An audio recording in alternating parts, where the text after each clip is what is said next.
አሁን ገና ተመቸሽኝ ማለት ነው ማርታ። ጎበዝ ጀግና፣ በርቺ፣ እንደዚሁ ቀጥይበት። በዛው ማጋጣሚ እህትሽም ከዚህ ከአንቺ ነገር አይታ ትናቃና ከእንቅልፏ እንግዲህ የራሷን ህይወት መኖር እንደምትችል ለአቶ አብርሃም ለአበጋዝ ታሳያለች ብዬ ተስፋ አደርጋለሁ።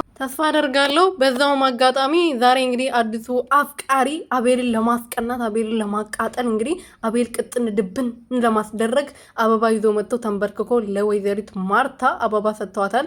እንግዲህ ይሄ ልጅ ደግሞ ከዚህ በፊት ከአቤል ጋር ጓደኛ ማቾች ነበሩ። እንዴት ከማውቀው ሰው ጋር እንደዚህ ታደርጋለች በማለት ሲቆጣት ነበረ። አንተ እዚህ ተልከስክሰክ እዛ ተላለሰ ስትመጣ ታዲያ እሷ ልትቀበልክ? አንተ እኮ የአብርሃም ብጤ ነክ። በአንድ ሴት መርካት የማትችሉ በአንድ ሴት መኖር የማትችሉ ፍጥረቶች ስለሆናችሁ መቼም ተረጋግታችሁ አንድ ሴት አግብታችሁ እንደ ሌሎቹ አምሮባችሁ ትዳር ይዛችሁ የልጅ አባት ሆናችሁ አትከበሩም። ምክንያቱም ክብር ስለሌላችሁ ማለት ነው።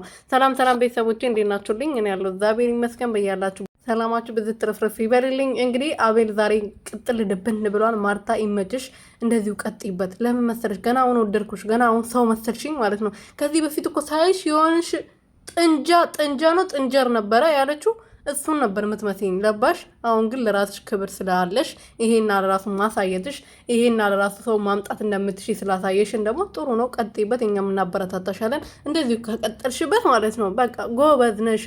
በደንብ ነው የምናበረታታሽ። እሺ ቀጥይበት።